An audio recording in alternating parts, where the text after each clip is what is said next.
Have you ever spent your whole life protecting others, only to find that when you finally break, no one is there to protect you? Have you ever prayed with everything you had, poured your entire faith into the heavens, only to be met with a silence so heavy it chilled you to the bone? I have. I was a soldier, a military police officer, a man who lived by discipline, by action, by honor. I believed in duty. I believed in service. I believed in the value of keeping order in a chaotic world. But what no one ever told me is this: even the one who keeps order can fall apart. My name is David C. Walker. I served 20 years in the United States military, where I learned to compress every emotion into three things: silence, duty, and the fear of being seen as weak. I didn't cry. I didn't complain. I didn't ask questions.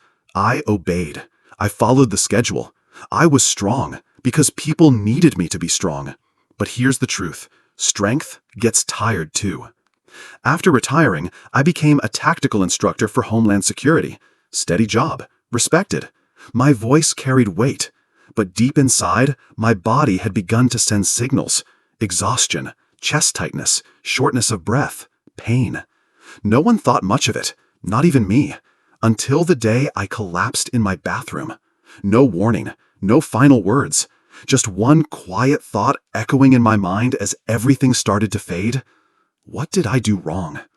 As it turned out, the wrong didn't come from me. It came from years of exposure to toxic chemicals during my service, substances that had quietly broken down my immune system and turned my own heart against me. A silent mutiny, a biological suicide I never saw coming. During those days in the hospital, I started to pray. Not the kind of praying you do in church, but the kind you do when you've lost all control. I begged to live, begged for an answer, begged to understand why I was dying before I'd ever truly lived. But the only answer I received was silence. Were my prayers too weak, or had I simply stopped being heard? I began to doubt not just my faith, but myself. I questioned the world I once believed in, a world where duty, morality, and decency were supposed to protect those who lived with integrity. But then, everything changed. It didn't change when the doctors walked in. It didn't change when I saw some kind of mystical light.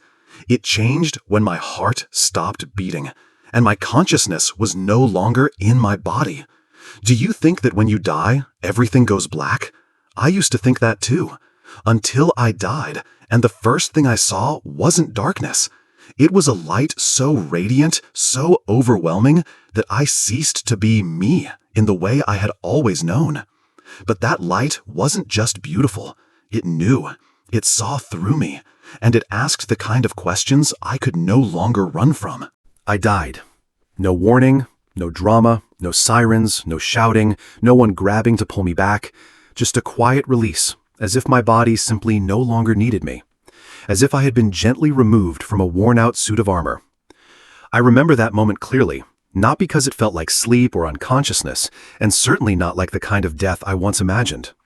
There was no darkness, no ending, just a space opening up so vast it felt infinite. So still, it melted every fear. And there was light, everywhere. I was no longer David. I couldn't remember what my body looked like. There was no pain, no weight. But I still knew, still felt. There was something of me that remained, something I'd never had a name for, but now it was more real than anything I'd ever known. And I wasn't alone. No, it wasn't a figure with wings, not some glowing soul floating in the air like in the movies. It was a presence. No shape, no face, but more undeniable than any voice I've ever heard. A presence that didn't require questions, only remembrance. Because it had always been there, long before I was born. And then I heard the first thing, not with my ears, but with the deepest part of my being. You have never been abandoned, not once, and you never will be. I began to weep, not with tears, but with waves of energy pulsing through me. My entire essence cracked wide open, because I realized my very first prayer had been heard. Not yesterday, but back when I was just a trembling little boy, hiding under a table during wartime. I realized that every silent cry I had ever screamed into the void, when no one knew, had always reached this presence. And then I saw, not with eyes, but with a kind of simultaneous knowing, as if all layers of time were stacked over one another. I saw every prayer ever whispered by millions of billions of human souls. Streams of luminous energy stretched outward from their hearts. Some strong, some fragile, some barely more than a breath. But none of them disappeared. Every single one was received. Not like messages scribbled on paper and tossed into a dark void, but as real waves, moving, stirring, creating ripples in the living energy field of the universe. And then I was shown something that left me in stunned silence. Prayers don't always change reality, but they always change the soul of the one who prays. I saw a mother praying silently beside her child's hospital bed. No one noticed. But her energy gently shifted the nurse's spirit, and later, that nurse treated another patient with surprising tenderness. I saw a man in despair, begging to die. He didn't die, but he felt just enough peace to offer a stranger a cup of coffee the next morning, never knowing that the stranger had planned to end their life that day. No prayer goes unheard. No prayer is meaningless. They don't always shift the world instantly, but they always soften the heart that sends them. And I, after all my years of praying from a place of loneliness and doubt, finally saw the bitter truth. Prayer was never about getting something. It was always about becoming someone. I no longer felt angry at God. I was angry at myself for believing love needed proof, when in reality, true love has never needed a promise. It only asks for presence. And again, I was asked, not in words, "Have you lived as your prayer?" I had no answer. But I knew that if I returned, I would no longer pray for change. I would become the prayer, through the way I lived, through the way I loved, through the way I showed up in another's pain. And would you believe it? In the middle of that sacred, radiant stillness, I suddenly felt something calling me. A voice, far away, but not unfamiliar. So real, so urgent, so human. Who was pulling me back from eternity? And why, of all souls, was I the one being sent back? I didn't want to leave that place, that space beyond fear, beyond conflict, beyond the weight of everything I had spent my life holding up. But then waves of energy began to crash into my being, not to push me out, but to pull me down. A gentle force, trembling and warm, as if someone, somewhere, desperately needed me to come back. And then I saw her. Not with my eyes, but with a clarity sharper than any memory I'd ever carried. A woman, sitting on a plastic chair in a hospital waiting room, head bowed, hands clasped so tightly they shook, tears falling, not out of pain, but because there was nothing left to hold on to. She was praying, for me. Not with polished words, just a broken breath, a whispered plea, a cry that said, "Please don't let him go. Please bring him back. I'll give anything if he could just have one more day." I realized it was Emily, the woman I once loved, the one I had promised to care for, and then abandoned in the name of duty, training, and hollow glory. We ended things in silence, no betrayal, no final blow, just the slow erosion of love when the mission mattered more than the heart. And when I finally looked back, she was already gone. I didn't know she still thought of me. I certainly didn't know she still prayed for me. But in that moment, I saw a light flowing from her heart, fragile but relentless, reaching across time and space, life and death to find me. Not out of reason, not from obligation, but simply because she had never stopped loving me. This wasn't romance. This was the prayer of pure love. A love I never knew had been silently anchoring me to this world. And then I understood. It wasn't because I deserved to keep living. It was because someone out there still believed I could become something meaningful.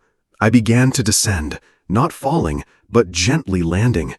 It felt like moving backward into myself, like setting aside every unanswered question and returning to a life that was waiting for me to make it right. My body convulsed, my chest burned, my throat tightened as if it were on fire. I couldn't scream. There was only one faint sound, The first breath of someone who had just come back from death. My eyes opened, blurry, blinding, but the first thing I saw wasn't some heavenly light. It was Emily's tear-filled eyes, red, swollen, and locked onto mine, as she held my hand like it was more precious than life itself. I wanted to speak, but my throat couldn't form a word, because I knew she had already spoken for me, through her prayer. And that, I realized, was what brought me back. A prayer not for herself, not for thanks, not to be heard or rewarded. A prayer given for someone else, expecting nothing in return. That kind of prayer is what carried me home, not so I could live for myself, but so I could become a living prayer. That is how I came back to life, but not as the man I once was. That's why I chose to walk away from my career, my status, my titles, all the things that once made me feel important. I chose a life that may look small from the outside, but it holds within it silent prayers no one else can see. And you'd be surprised to know, sometimes you are the answer to someone's prayer, and you don't even realize it. I didn't wake up like someone who had just been saved. I woke like a man who had wandered back from another world, no longer sure how a human being was supposed to live. Everything familiar, the hospital bed, the IV line, the sound of the ventilator, suddenly felt distant, as if I were seeing life through a thick pane of glass. But one thing I knew for certain, I was no longer the man I had been. I no longer wanted to fight for victory. I no longer needed to prove anything to anyone. All the things that once defined me, rank, reputation, authority, suddenly felt hollow, like a suit of armor that had fallen away, leaving behind only a heart and questions I had never dared to ask. If I get to live again, then what am I living for? For whom? For what purpose? I was discharged from the hospital a few weeks later. My body was still weak, but my spirit had broken free from a prison I didn't even know I'd been in.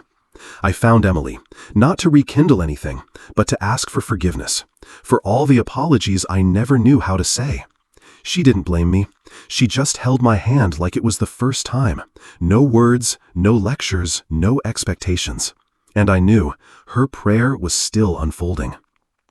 I started walking every morning, through the park, past the bus stop, down streets where people usually look away when they pass the homeless. I didn't plan to do anything, but one day I stopped. I asked for a name, handed over a cup of coffee. I wasn't giving charity. I was simply being present. And slowly I began to realize prayer doesn't only live in churches. It doesn't depend on sacred rituals.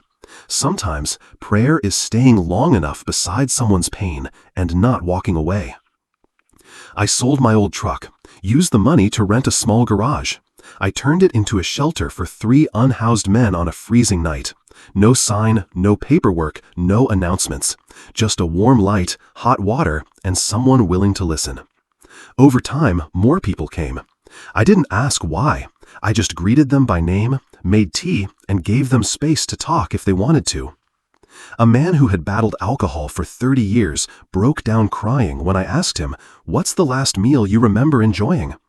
A 19-year-old girl whispered that no one had ever asked her, "How are you doing today?" And that's when I understood.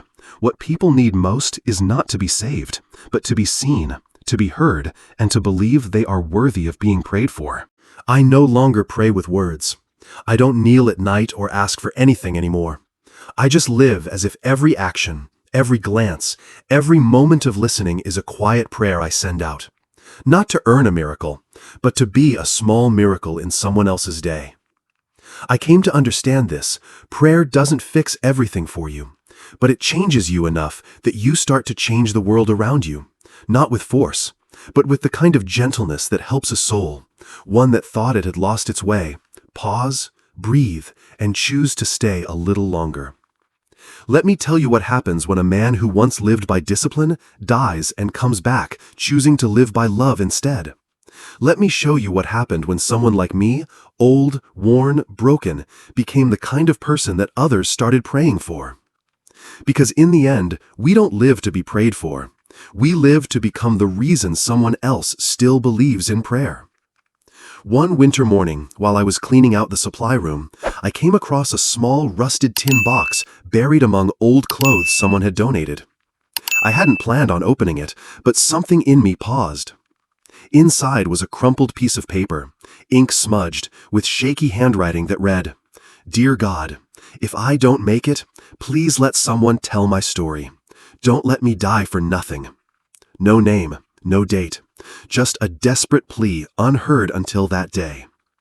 I held that piece of paper in my hands, and something in my chest broke open. Because I remembered I'd seen something like this before. Back in 2003, during an ambush, we found a young soldier who didn't survive. His eyes were still open. His hand was gripping a small notebook. And in the chaos, I shoved it into my backpack and never opened it again. I had forgotten, denied it, avoided it. But this line somehow found its way back to me, as if it traveled through war, through guilt, through time, just to be completed. That's when I realized my calling wasn't just to feed or shelter people. It was to listen to the forgotten souls, to write down the stories left untold, to finish the prayers the world had missed. Since that day, I began keeping notes. Every homeless person who came by, if they agreed, I asked about their life. I wrote it all down, painful, raw, sometimes scattered, but always real. I called the project The Forgotten Prayers. And slowly, I began to see there are hundreds, thousands of prayers like that in this world. They're not preached from pulpits, not printed in books, not posted or shared. They live quietly at the bottom of someone's heart, whispering when they think no one is listening. But God hears, the universe hears, and sometimes people like me are brought back from death just to answer one of them. So if you're hearing this now, maybe it's not by accident. Maybe you were chosen to listen. Because the world doesn't lack prayers. It just needs more people willing to live like an answer. Sometimes I look at myself in the mirror, the gray at my temples, the eyes that once glimpsed eternal light, the hands that once clutched a rifle, now wrapped around a warm cup of coffee for someone with no name, and I see something strange. I died, but I've never lived more clearly than I do now. I used to think prayer was weakness. Now I know it's the bravest act of all, because it demands faith in what the eyes can't see, the hands can't touch, and what this world so often mocks. I used to believe strength came from weapons, muscle, and discipline.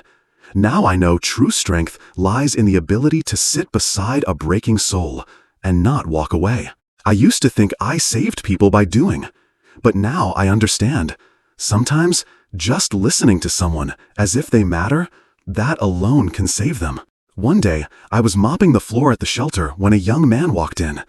His body trembling, dark circles under his eyes, the smell of cheap cigarettes clinging to his coat. He didn't ask for food. He didn't ask for money. He just looked at me and said, "Do you believe in God?" I said, "I don't just believe. I've met him." He smirked, thinking I was joking. But then he fell silent, sat down, lowered his head to the table, and cried like a child. No one hugged him, no one preached. It was just me and presence. After a while, he looked up and whispered, "For the first time, I don't feel invisible." That night, I couldn't sleep, because I knew that was it. That was why I had come back, to help one person who thought they were invisible feel seen. Have you ever considered that the reason you're still here today isn't just luck? Not just medicine or fate or willpower stronger than most, but maybe, just maybe, because someone, somewhere, at a moment you never knew, prayed for you. Maybe it was your mother when you had a fever at 5 years old. Maybe it was a classmate who saw the sadness in your eyes but didn't know what to say. Maybe it was a stranger looking at you through a foggy bus window, silently thinking, "I hope they're going to be okay."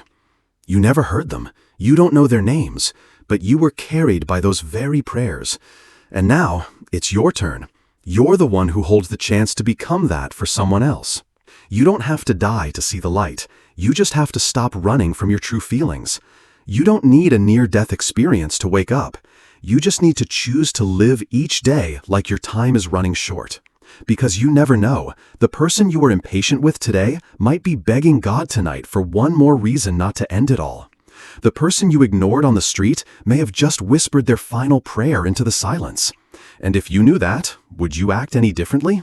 You might be the first person in their entire life to look at them with eyes that do not judge. And those eyes, even just once, could be enough to help a broken soul believe they still matter. So live as if every step you take is an amen. Speak as if every word you say is a whispered prayer rising to heaven. Listen to someone as if their soul has been waiting for you to open the door. My name is David C. Walker, a man who once died just to come back as a living, breathing prayer. I'm not special. I'm no saint. I'm just someone who once fell and was loved by someone who dared to believe I was still worth it. And if you're still here, listening to these words, then I believe, so are you. You are not forgotten. You are not invisible. You are not too late. You are simply being called to become something greater than yourself. And maybe, just maybe, someone, somewhere, is quietly praying that you won't give up. When I share this story with you, it's not because I need you to believe it. I share it so you might remember. Remember that you too have prayed, whether you called it a whisper or a silent scream. Whether you thought God wasn't listening, He was. He always is. And sometimes the answer He sends is you. If you're still breathing, it's not too late. If you can still feel, you can still love. If you're still hurting, you still have the chance to help someone else heal. I don't need you to change the world. I just ask you to leave this video and live as if you are the answer to someone's unanswered prayer. Because the world isn't short on suffering. It's short on people brave enough to be a small light in someone else's darkness. And if you've been wondering why you're still here, maybe this is why. If you've ever gone through something you couldn't explain, if you've ever felt an invisible hand pull you back from the edge, if you've ever survived a moment that by all logic should have been the end, I invite you to share that story. It doesn't matter if it's long or short, clear or messy, all that matters is that it came from your heart. Maybe you think no one cares, but I do. Maybe you think your story doesn't matter, but I believe it could be the light someone needs to find their way out of the dark. Writing it down is how you turn pain into a gift. How do you turn what you've survived into a living, breathing prayer for someone else? Leave your story in the comments. I'll read every word. And if you'll allow me, I'll share your story the way I shared mine. Because one day, your story may be the very thing that saves someone you'll never meet. And if that happens, then it was never just a story.